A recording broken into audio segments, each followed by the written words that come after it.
Assalamualaikum warahmatullahi wabarakatuh. Perkenalkan, nama saya Fars Oki Mahendra dengan NPM G1D020025.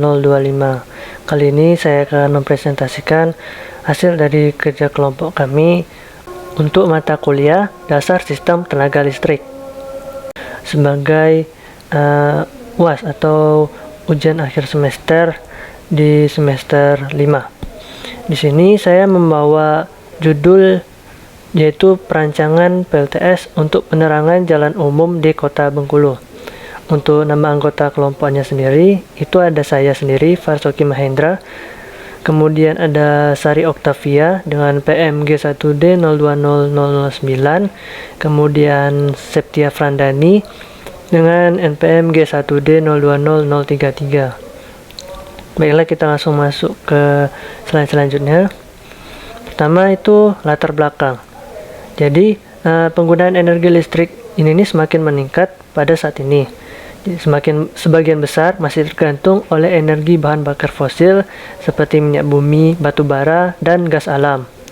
Sehingga menyebabkan persediaan energi yang ada saat ini semakin berkurang. Nah, jika hal ini tidak segera ditangani, mungkin bisa saja akan terjadi krisis energi.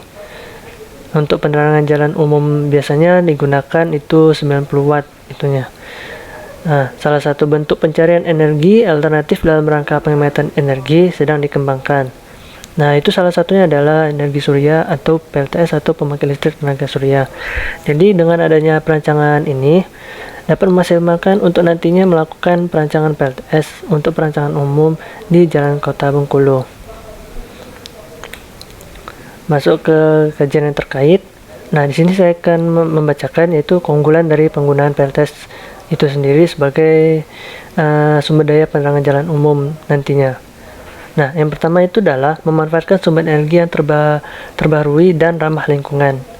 Kemudian perawatannya yang mudah, mengurangi tagihan listrik dari PLN dengan memanfaatkan intensitas cahaya matahari di Kota Bengkulu.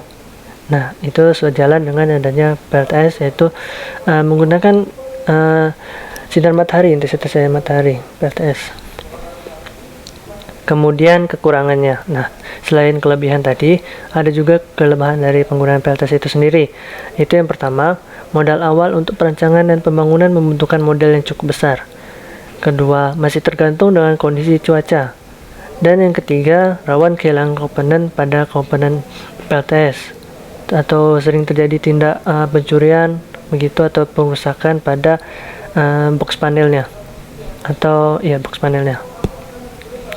Kemudian dari masalah yang tadi itu timbul sebuah solusi. Nah, bagaimana solusinya? Nah, itu yang pertama, pemerintahan daerah itu ikut andil dalam proses perancangan dan pembangunan PLTS sebagai sumber daya penerangan jalan umum. Nah, yang kedua, menggunakan modul panel surya monokristalain. Seperti yang kita tahu, panel surya itu terdapat 3 jenis. Itu yang pertama monokristalain, polikristalain, dan thin film. Nah, di sini saya menyarankan untuk menggunakan panel surya monokristalain karena dari segi efisiensi mempunyai tingkat konversi yang lumayan bagus, yaitu sekitar 20% ataupun bisa lebih tahan lama hingga 20 tahun pemakaian, serta performa yang baik ketika daerah curah hujan tinggi atau mendung meskipun ada pengurangan efisiensi. Nah, yang ketiga itu diberi pengaman lebih pada box panel, dan box panel diletakkan itu lebih tinggi dari permukaan tanah. Jadi itu akan mengurangi rawan dari pencurian ataupun perusakan pada box panelnya. Rumusan masalah. Nah, jadi untuk rumusan masalahnya tersendiri yaitu adalah pertama, mengapa perlunya perancangan simulasi PLTS sebagai penerangan di jalan umum. Yang kedua, mengapa diperlukannya pengamanan pada komponen PLTS. Dan yang ketiga, berapa rencana anggaran pembangunan PLTS sebagai penerangan jalan umum di Kota Bengkulu. Dari rumusan masalah, timbullah sebuah tujuan. Nah, tujuannya itu sendiri yaitu yang pertama, untuk mengetahui pentingnya perancangan simulasi PLTS sebagai penerangan di jalan umum. Yang kedua, untuk mengetahui pentingnya pengamanan pada komponen PLTS. Terus yang ketiga, dapat mengetahui anggaran yang akan digunakan pembangunan PLTS sebagai penerangan jalan umum di Kota Bengkulu. Baiklah, kita masuk ke tinjauan pustaka. Di sini yang pertama itu adalah lampu penerangan jalan umum tenaga surya atau biasa kita singkat dengan LPJU-TS. Jadi, penerangan jalan tenaga surya itu sebagai alternatif yang murah dan hemat yang bisa digunakan sebagai sumber energi listrik untuk penerangan. Karena dia menggunakan sumber energi yang gratis dan terbatas, yaitu sinar matahari atau energi matahari. Menggunakan modul panel surya dengan lifetime hingga 25 tahun yang berfungsi menerima cahaya atau sinar matahari yang kemudian diubah menjadi listrik melalui proses fotovoltaik. Kemudian disimpan di baterai sehingga tidak memerlukan suplai dari PLN. Secara otomatis dapat mulai menyala dari sore hari hingga pada pagi hari dengan perawatan mudah dan efisien. Kemudian kita masuk ke modul suryanya. Jadi panel surya merupakan komponen yang berfungsi untuk mengubah energi sinar matahari menjadi energi listrik. Panel ini tersusun dari beberapa sel surya dihubungkan secara seri maupun secara paralel. Jadi sebuah panel surya itu umumnya terdiri dari 32 sampai 40 sel surya. Tergantung dari ukuran panel. Gabungan dari panel-panel ini akan membentuk suatu array. Panel surya digunakan untuk menyerap energi matahari dan dikonversi menjadi energi listrik. Energi listrik yang dihasilkan di sini adalah energi DC arus DC maksudnya, bukan arus AC. Karena kalau misalnya kita menginginkan arus AC, maka kita membutuhkan sebuah inverter. Kapasitas panel surya memerlukan beberapa faktor yang harus diperhatikan, yaitu kebutuhan energi total, insolasi cahaya, dan faktor penyesuaian. Faktor penyesuaian ini yang dimaksudkan adalah memperhitungkan losses atau rugi-rugi yang ada. Yang kedua adalah baterai. Baterai di sini adalah komponen yang berfungsi untuk menghasilkan energi listrik arus DC dalam solar system. Energi listrik dalam baterai dihasilkan oleh panel surya untuk merubah sinar matahari menjadi energi listrik. Di sini pasti ada sebuah perhitungan untuk kapasitas baterainya. Untuk persamaannya itu sendiri adalah IAH total atau IAH total sama dengan ET atau energi total dibagi dengan VS. Di sini saya akan menjelaskan IAH itu adalah kapasitas arus yang dibutuhkan dengan satuannya itu ampere hour. Kemudian ET-nya itu ada energi total dengan satuannya watt hour. Kemudian VS atau tegangan sumber dengan satuannya volt. Suatu ketentuan yang membatasi tingkat kedalaman pengosongan maksimum diperlakukan pada baterai. Tingkat kedalaman pengosongan atau depth of discharge baterai biasanya dinyatakan dalam presentasi. Misalnya suatu baterai yang memiliki DOD itu 80%, ini berarti bahwa hanya 80% dari energi yang tersedia dapat dipergunakan dan 20% tetap berada dalam cadangan. Kapasitas baterai dengan mempertimbangkan faktor depth of discharge atau DOD. Kemudian kita masuk ke baterai charge regulator atau BCR, atau biasa kita di pasaran itu namanya adalah SCC atau solar charge controller. Solar charge controller ini mengatur overcharging, kelebihan pengisian karena baterai sudah penuh, dan kelebihan voltase dari solar module. Kelebihan voltase dan pengisian akan mengurangi umur baterai. Charge controller ini menerapkan teknologi pulse width modulation atau PWM untuk mengatur fungsi pengisian baterai dan pembebasan arus dari baterai ke beban. Untuk mengetahui kebutuhan kapasitas BCR, maka harus mengetahui dulu karakteristik dan spesifikasi dari solar panel. Yang harus diperhatikan adalah nilai ISC atau short circuit current. Nilainya dikalikan dengan jumlah panel surya. Hasilnya merupakan nilai minimal dari charge controller yang dibutuhkan. Kapasitas pada BCR ini dapat ditentukan dengan persamaan Imax sama dengan P total dibagi dengan VS. Di mana Imax ini yang dimaksud adalah arus maksimum atau kapasitas BCR-nya. Arus maksimum kapasitas BCR-nya itu. Satuannya itu adalah ampere. Kemudian P total atau daya total sistem itu satuannya watt. VS tegangan sistem itu satuannya volt. Kemudian kita langsung masuk ke selanjutnya, yaitu adalah tiang lampu penerangan jalan. Nah, tiang merupakan komponen yang digunakan untuk menopang lampu. Beberapa jenis tiang yang digunakan untuk lampu penerangan jalan adalah tiang besi atau tiang oktagonal. Nah, untuk menentukan sudut kemiringan stang ornamen ini agar titik penerangan mengarah tepat di tengah-tengah jalan serta pemerataan penerangan jalan maksimal, itu butuh sebuah rumus juga atau persamaan. Nah, rumusnya itu yang pertama itu adalah kita cari T dulu. Itu T itu sama dengan akar dari H kuadrat ditambah C kuadrat.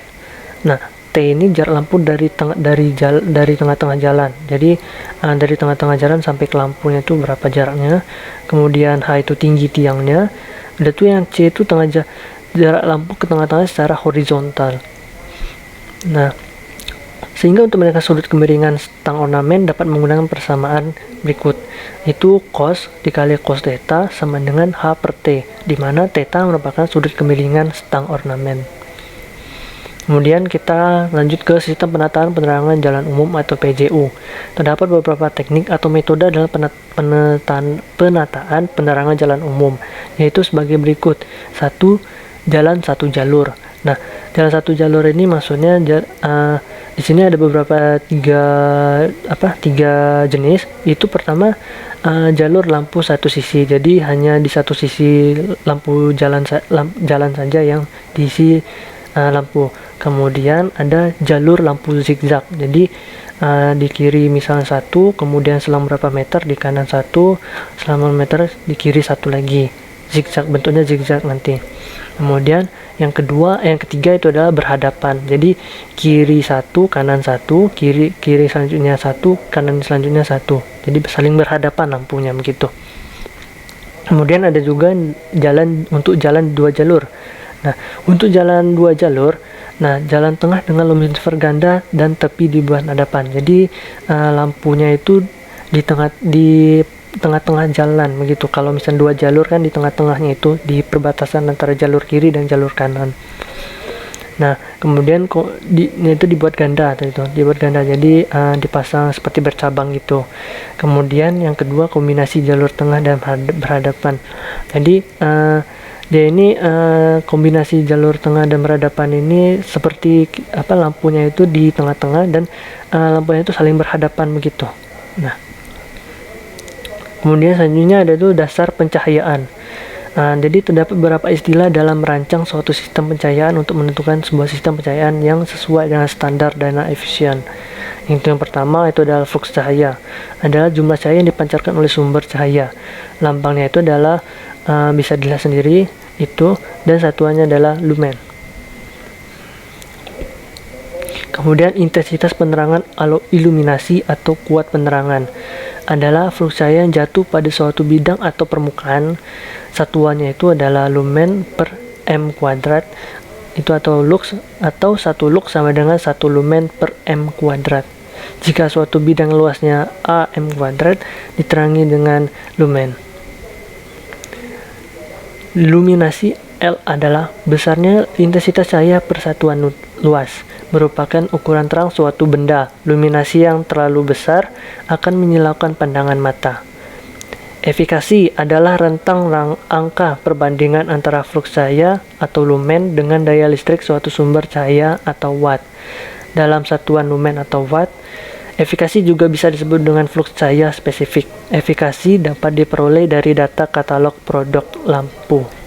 Nah, di sini kita bisa lihat flowchart alir perancangan PLTS yang kami akan buat. Itu yang itu pertama kita memulai, kemudian kita studi literatur, kemudian kita pengambilan data, udah itu perencanaan penerangan, di mana perencanaan penerangan ini terbagi dari sistem pencahayaan dan sistem pemasangan tiang.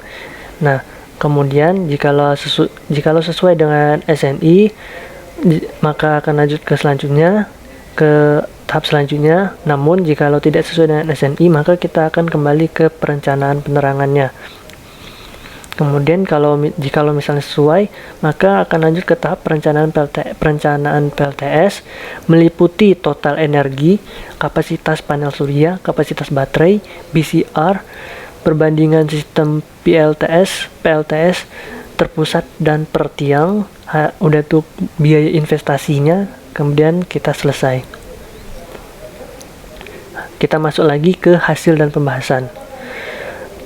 Penentuan spesifikasi tenaga surya. Perhitungan kebutuhan energi. Yang A. Pada laporan yang dibuat kali ini, besar daya yang digunakan adalah sebesar 24 watt. Beban yang dimaksud merupakan beban lampu yang normalnya digunakan 12 jam sehari. Namun sebagai antisipasi sesuai dengan peraturan Dinas Perhubungan bahwa backup energi tenaga surya yaitu selama 3 hari, artinya untuk 36 jam pemakaian, maka kebutuhan energinya adalah ET sama dengan PL dikali T. Nah, ET itu berarti kan PL-nya tadi kan 24 watt, berarti 24 dikali dengan time-nya itu 36 jam, jadi 24 dikali 36 itu sama dengan 864 watt untuk kebutuhan energinya atau ET. Kemudian perhitungan kapasitas modul surya. Nah, di sini diambil berdasarkan harga terendah insolasi matahari di daerah Bengkulu. Nah, berdasarkan data insolasi matahari itu paling rendahnya 4,31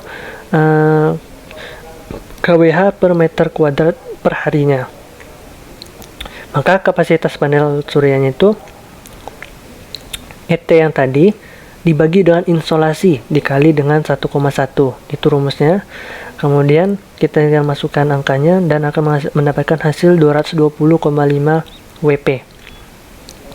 Di sini modul surya yang akan digunakan itulah modul surya dengan kapasitas 75 WP, penyinaran matahari selama 3 jam.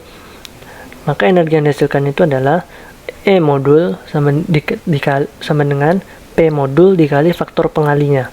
Nah, di sini M modul itu adalah modul panel surya yang kita gunakan, yaitu modul surya 75 WP dikali dengan 3H.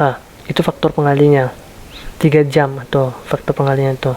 Nah, hasilnya itu adalah 225 WH atau watt hour. Kemudian dengan kapasitas yang 75 WP tadi dan lama 3 jam akan dihasilkan 225 WH sesuai perhitungannya tadi.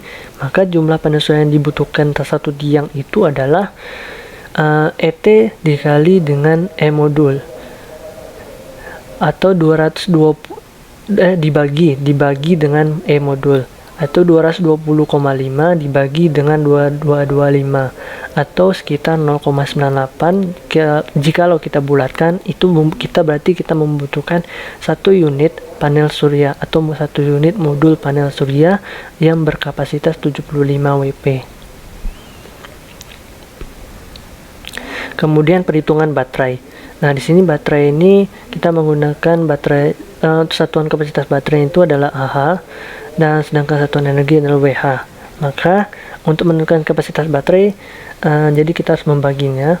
Jadi yang tadi 864 yang tadi yang ET tadi kebutuhan energi itu dibagi dengan tegangan sumbernya yaitu 12 volt, itu adalah tegangan baterai. Jadi hasilnya itu adalah 72 Ah atau 72 ampere hour. Dengan pertimbangan faktor DOD yang tadi, yang setelah kita bahas tadi atau depth of discharge, maka kapasitas baterai yang diperlukan adalah 72 IAH sama dibagi dengan DOD. Nah, 72 tadi itu dibagi dengan 80% karena DOD itu biasanya 80%. Kemudian akan mendapatkan hasil 90 ampere hour. Nah, jika menggunakan baterai dengan kapasitas 100 Ah 12 V, maka jumlah baterai yang diperlukan pada satu tiang penerangan jalan umum adalah, ini adalah rumusnya, IAH dibagi total kapasitas baterai per unit. Berarti 90 Ah tadi itu dibagi dengan 100 Ah. Maka untuk penggunaan baterai itu adalah 1 unit saja, atau kalau sebelumnya itu kan 0,9 hasilnya, maka dibulatkan itu akan menjadi 1 unit saja kita membutuhkan baterainya untuk setiap tiang ya, untuk satu tiang. Nah, kemudian perhitungan BCR. BCR memiliki fungsi sebagai titik pusat sambungan dari ke beban panel surya serta baterai. Maka arus maksimum pada BCR adalah IBCR sama dengan P total dibagi VS. Berarti 24 dibagi dengan 12 sama dengan 2 ampere. Itu untuk IBCR-nya atau arus BCR-nya, arus maksimum pada BCR. Kemudian setelah itu kita menentukan biayanya, biaya investasi pada perancangan sebuah PLTS, PJO. Kemudian untuk jenis materialnya, yang pertama itu ada tiang plus stang ornamen. Itu kita membutuhkan banyaknya satu saja. Untuk tiang itu sendiri itu harganya 2.400.000. Kemudian panel surya itu yang 75 WP itu sekitar 1.125.000. Kemudian ada baterai, itu kita menggunakan baterai aki yang tadi itu sekitar 1.250.000. Kemudian ada LED plus rumah lampu plus sensornya itu 225.000. Kemudian ada BCR atau SCC atau mungkin yang biasa di pasaran itu 347.000.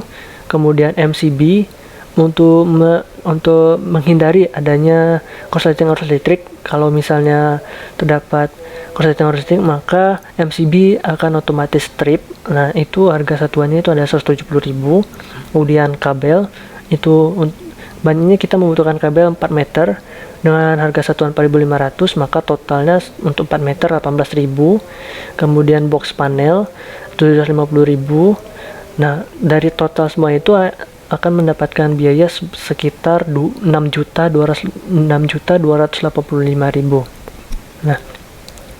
Nah, jadi biaya totalnya itu untuk per titiknya itu kan kita kalau dari perancangan kami itu kami akan membuat 10 titik. Nah, jadi 10 titik itu dikali dengan 6.285.000 yang merupakan biaya per titiknya. Jadi total biaya yang dibutuhkan untuk 10 titik pemasangannya yaitu adalah sekitar 62.850.000 gitu.